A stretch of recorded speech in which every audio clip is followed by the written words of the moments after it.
I am so sorry to break this to you, plant friends, but you are likely overestimating how much light you have in your home for your houseplants. Yeah, I know. It's a tough truth to swallow. I didn't swallow it for a while because I spent what I feel like the first 2 years of my time as a plant parent misunderstanding my light. The majority of my time as a plant killer for the first 27 years of my life, I thought I had bright light and I had like the lowest light possible. Light can be very confusing when it comes to understanding light in regards to houseplants because what we perceive as light is not necessarily what our houseplants perceive as light. But fear not, plant friends, I so have your back. I've spent 7 years learning about light and distilling everything I've learned into this one short episode that will empower you to leave so confident in understanding how to set your plants up for success and simultaneously set you up for success to have a thriving, joyful plant hobby.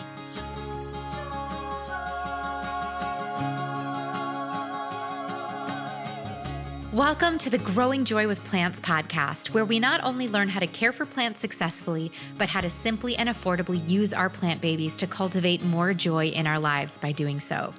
I'm Maria, former plant killer turned happy plant lady, author of Growing Joy, the Plant Lover's Guide to Cultivating Happiness, speaker, podcaster, and most importantly, your new best plant friend. On Growing Joy with Plants, you'll find conversations about houseplant care, gardening tutorials, and wellness through the lens of plants. Plant care is self-care on Growing Joy. Hello, plant friends. Welcome. I am so excited about today's episode. Slightly nervous because we're going into a little bit of science, but it is so important. This episode is so important, and I'm so excited to get into it. If you're new here, hello. My name is Maria. I'm here to help you care for plants successfully and grow joy in your life by doing so. And if you are a repeat listener, welcome home, my plant friends. It is the greatest honor of my life to grow alongside you and help you learn what you need to learn so you can care for plants successfully in order to be happier. We're in the growing season right now if you're in the Northern Hemisphere, so I hope you're all growing indoors and outdoors. My houseplants are taking off with growth. I am so excited about it. I just got all sorts of new houseplants added to my collection, some anthuriums, some ferns, some new Hoyas. So stay tuned and follow me on socials to see how they're growing. This episode is a continuation of the Growing Joy with Leaf Joy mini-series on the podcast, brought to you by Proven Winners Leaf Joy. They are growing some of the highest quality, most amazing houseplants I've seen on the market. Make sure to look for the Proven Winners Leaf Joy plant tag when you're at your local plant shop and ask your local plant shop if they have them, because the biggest thing I'm going to tell you is you got to understand your light in order to successfully care for houseplants. That's how most plant deaths happen, is thinking you have too much light or too little light and then picking the wrong plants for it. But also a great way to set yourself up for success is by getting robust, happy, healthy plants with good genetics so that, they have a higher chance of thriving in your home. And Proven Winners Leaf Joy certainly does that. But I digress.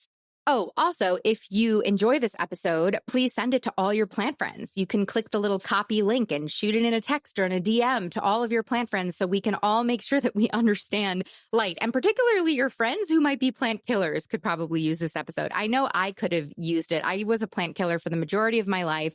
Actually started this podcast 7 years ago as a way to pull myself out of plant killerdom.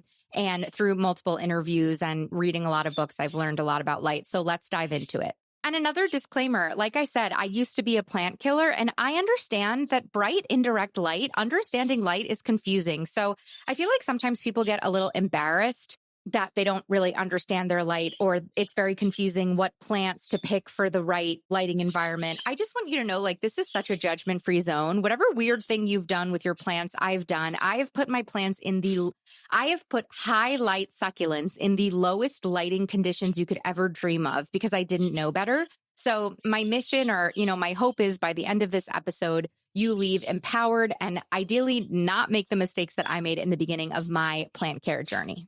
If you're new here, you also might hear my little bird buddy. I have a little budgie, Frankie, a little parakeet in the background, and he gets really excited when I make these podcasts. So you might hear him tweeting along, preaching light to you. So let's begin. First off, you will save yourself so much heartbreak if you understand your indoor light before you go shopping for houseplants. And if you haven't, if you've bought your plants and now you're course correcting, that's totally understandable. And I've done that too. But the easiest way to have a thriving plant collection is to understand what light you have and then pick the right plants that thrive in those lighting conditions, right? You can have low light. You can have a low light apartment or home and have a thriving plant collection as long as you choose low light plants for that house. The big issue that people run into is they go to the store, they see a croton, a pink plant, they see succulents, they bring home a highlight plant, they put it in low light, and it tends to kind of wither away and die a very slow death. A lot of people also bring houseplants home and then put them in their bathroom that has no windows and no light. Also a no-no. I've totally done it, no judgment, but we're going to dive into why that's a no-no. So understand your light before you go plant shopping if you can. And if not, we'll go through how to course correct in this episode because there's tons of different ways you can do that. But before we dive into like how to measure light, let's zoom out and talk about light in general and why it's so important for houseplants. So plants use light to make their food via photosynthesis. If you go back and remember, science class when you were like probably 11 or 12 years old, you learned about photosynthesis. So plants make food. They make essentially carbs and sugars via the chemical energy of sunlight. So if there's no sunlight, plants can't make their own food. So there's a common misnomer that plant food, like fertilizer, is how the plants get its food. No, plants eat light because they use light. They convert light, the energy of light, into food. So no light equals no food equals dead plants. Fertilizer are nutrient supplements that help, like plants need all sorts of interesting nutrients that they uptake to help them, do all the different processes that they have. But plant food is a little bit of a misnomer and it can confuse people. You can't have a plant in a no light environment like a bathroom with no windows and just give it plant food and think it's going to be okay. Plants must have access to light in order to make the food that they need to survive. So I am not a scientist. I have a degree in opera. I am not going to pretend that I really understand the intricacies of photosynthesis, but I can give you a high level. So plants are made up of cells, and in their cells, there's chlorophyll, which is the green looking thing. It's the green pigment. Chlorophyll absorbs photons of light. Fun fact about chlorophyll. Most plants appear to the human eye as green because chlorophyll absorbs red and blue light and kind of bounces green light back. So you know how when you break light through a crystal, it has all different wavelengths, red, blue, yellow, like all of the different wavelengths. So plants reflect that green light back, and that's what we're seeing as green. So most plants are green because they don't absorb green wavelengths. That's a fun trivia question for you to know. But then they absorb the red and the blue wavelengths and the other wavelengths to convert that energy into food for itself. Why is this interesting? Because sometimes you'll hear that plants that are variegated need more light than plants that are not variegated. Why is that? It's because if you see a Monstera constellation where half of the leaf is white, that white section of the leaf has no chlorophyll. There's no green in it. And so there's no way for the plant to capture the light to make its own food in that white area of the plant. So there's less chlorophyll in that plant to make its own food. So it needs a larger volume of light because it's working with less chlorophyll to make the food. Does that make sense? So when you hear that variegated plants need more light, it's because those white areas of the plants can't make food for themselves. I think that's super interesting. It's a little nerdy though, and that's the nerdiest we're going to get, okay? The other thing you have to understand is the volume of light that your plants get is super important. So my friend Leslie Halleck, who has been on the podcast a million times, she's a horticulturist and a brainiac and has a whole book on light that we will link in the show notes in case you are interested in nerding out on this. She talks about thinking about photons of light as raindrops. So if you look at a leaf, each photon of light that is going to be able to convert into food for the plant, think of it as raindrops. So the more raindrops hit a leaf, the more ability the leaf can generate food for itself. So say your plant only gets access to light 1 hour a day. It's going to get less quote unquote rain, right? Like raindrops than a leaf that's going to get 12 hours of light a day. So you also need to take into consideration the volume of light that your plant is getting.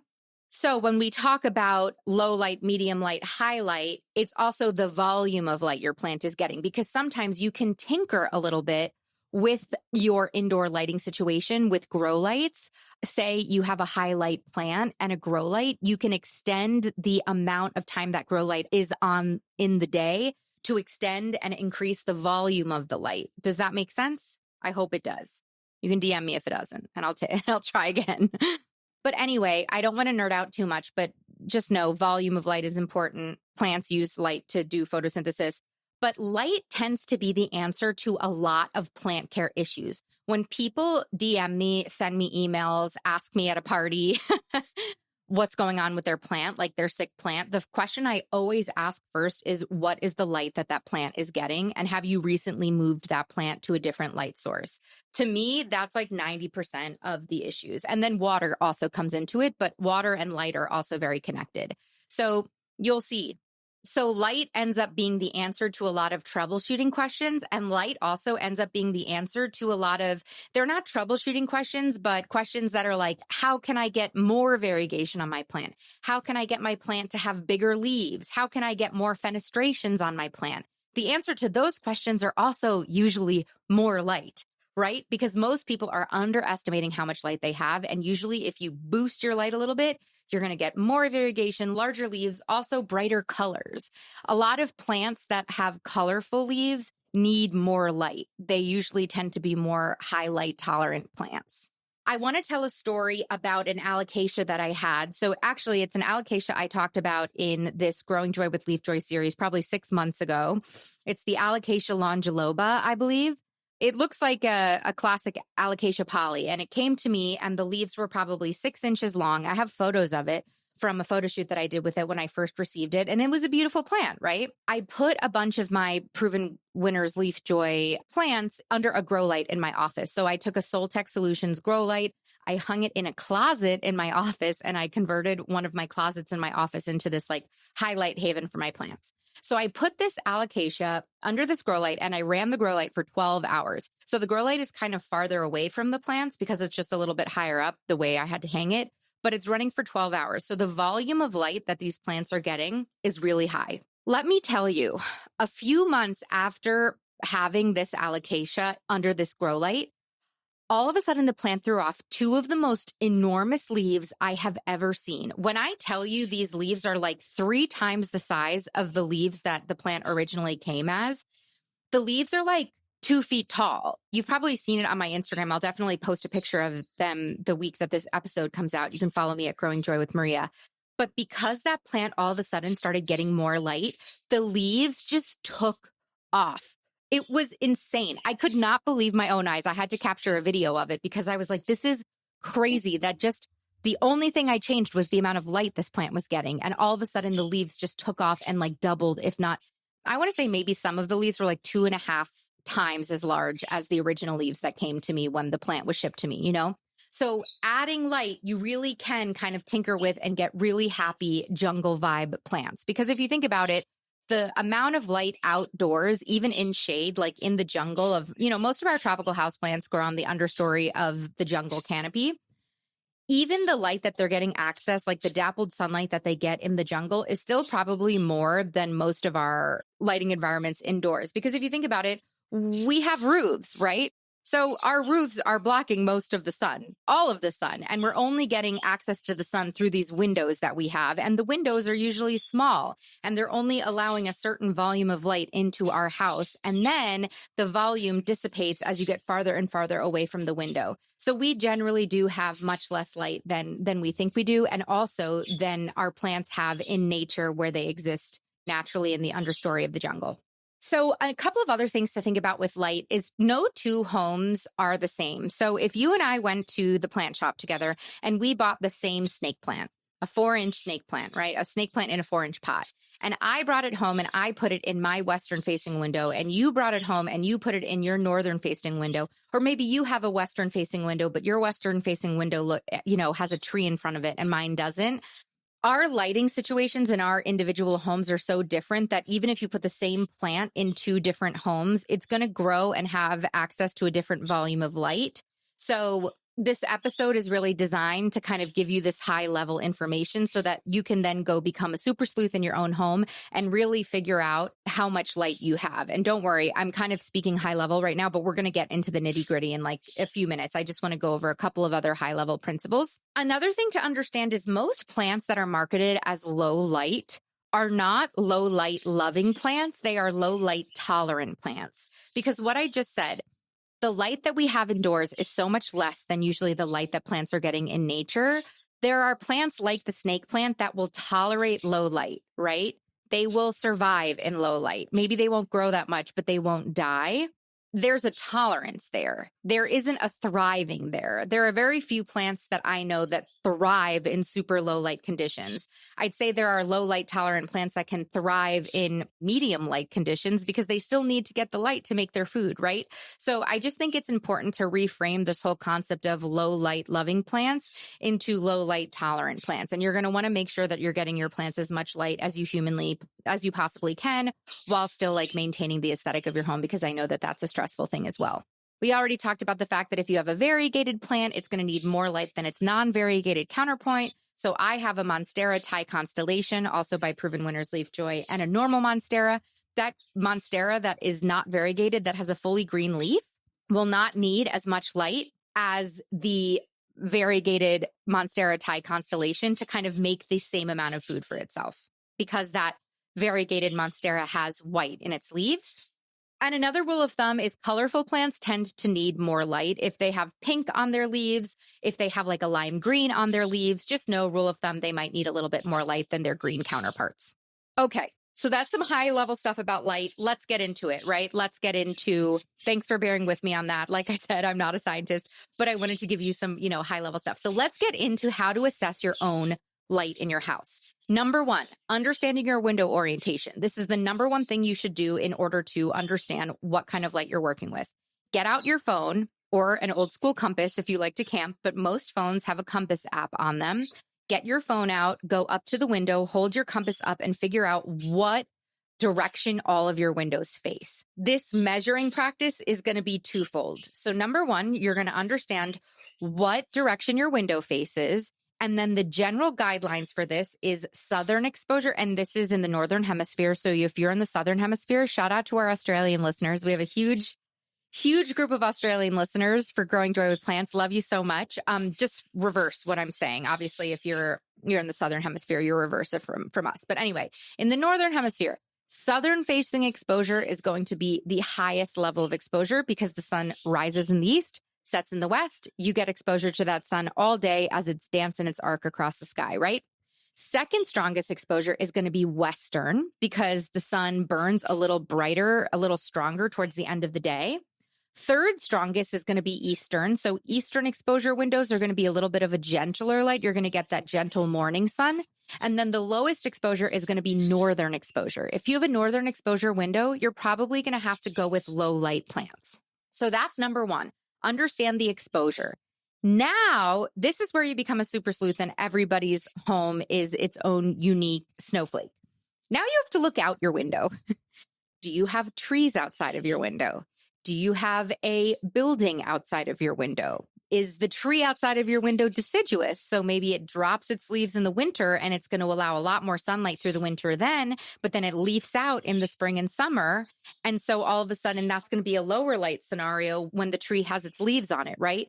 This is where everybody's home is going to be a little bit different. A great example, when I lived in New York City and I was still a plant killer, the famous apartment where I killed all my plants, I wrote about it in my book, I had huge southern facing windows. However, I had a huge building across from me that blocked the sun into my windows. So my windows, even though they were technically southern facing windows, you hear southern facing windows, oh, I'm going to have so much light.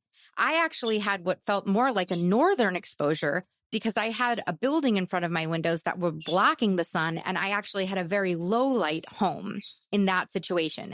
I then moved and I had southern facing windows again. I got so lucky I hit the New York City jackpot and I had unobstructed southern facing windows. Then all of a sudden I was in actual highlight territory. And this is where, you get to tinker with stuff. Some people will actually, I know I previously mentioned that, but this kind of blew my mind as well when I learned it. Some people will have more light in the wintertime when a deciduous tree drops all of its leaves and allows all of the sun in. But then in the spring and summer, when the sun gets a little bit stronger, it's actually a lower light situation for them because the trees leaf out and then they're shaded, right?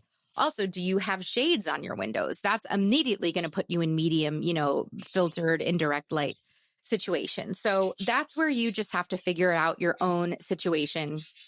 So while you're listening to this podcast, put your headphones in, walk around your home, get a compass out, take a piece of paper down, write all your exposures, and kind of be a super sleuth and figure out what type of light are you actually working with. I have a free download on my website. If you want to get into the nitty gritty of this, I have a free download on my website. It's called the Understanding Natural Light download.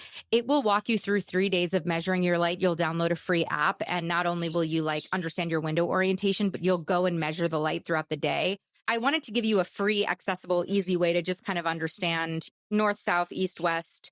Do I have obstructions? Not. That's a great rule of thumb to work with. You'll be able to be super set up for success just understanding that. But if you want to dig into the nitty gritty, I do have a free download that takes you to the next step if you want to explore that. Okay, so we know our window orientation. Now let's get into direct, bright, indirect, and low light. It's so confusing. In my book, there is a wonderful illustration about how to understand this. I will do my best to explain it. But basically, direct sunlight is intense and direct sunlight on your plant's leaves. So you can see this visually by, is the sun streaming through the window and is the sun streaming on the leaves? That's direct sunlight. Or if you put your hand up to wherever your plants are on your windowsill, does it cast a shadow under your hand? That's usually direct sunlight. And direct sunlight is great for high light loving plants like succulents, like cacti, like ficus, like Hoya. We have great episodes on a lot of these different genera in case you're interested in diving into them.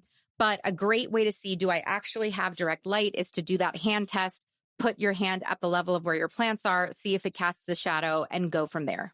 Indirect light is going to be if you have direct light with a thin sort of curtain. So that already that downgrades it to indirect light. Or it's if you take that bright direct light and you go a foot away from the window, right? So it's usually softer, it's diffused, it's ideal for a wide range of houseplants, from spider plants to pothos. A lot of high light loving plants can still thrive in bright indirect light as long as it's actually bright. And you're going to see this with bright indirect light is going to be within that first foot from a window. Once you get farther than a foot away from the window, you're in low light territory. But in that foot from the window, you're in bright indirect light territory, or you have curtains, or you have a dirty window.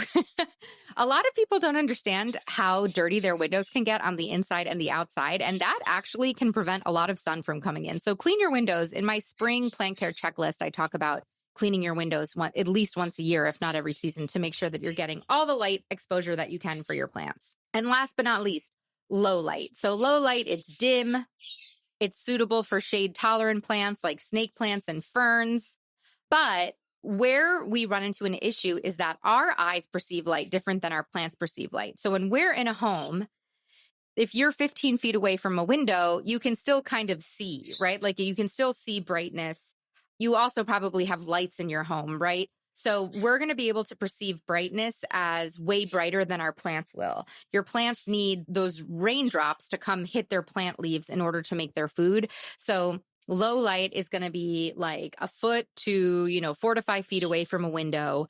It's going to be dependent on how large your window is, how much volume of light is coming through the window. But just know the minute you get about a foot away from your window, you're in low light territory. And once you're 5 feet, you're almost in no light territory. So a big mistake I made when I was a plant killer and in the beginning of caring for plants is I put plants 15 feet from a southern facing window because I was I have a southern facing window. I have so much light. And I put these plants on my kitchen counter and they had no light and they were so miserable until I moved them closer to the window. So just know that, if you have a plant that's far from a window that isn't doing well, you probably think it's in low light, but it's probably not getting enough volume of light to make its food. Move it closer to your window or supplement with a grow light.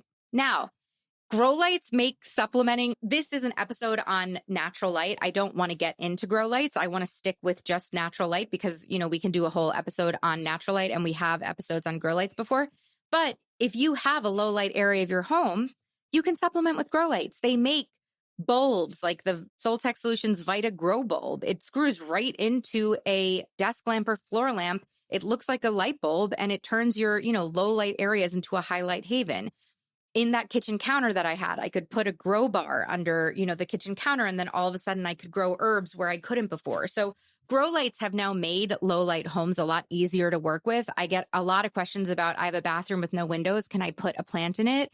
The answer is no, but you could put a grow light in your bathroom and then you could have as many plants as you want in there, right? Like there's so many easy ways now to adjust your indoor lighting environment. And let me tell you, you put in a grow light in your bathroom, you're also going to feel better. You are going to feel so much better having more light in your bathroom or, throughout your home in general.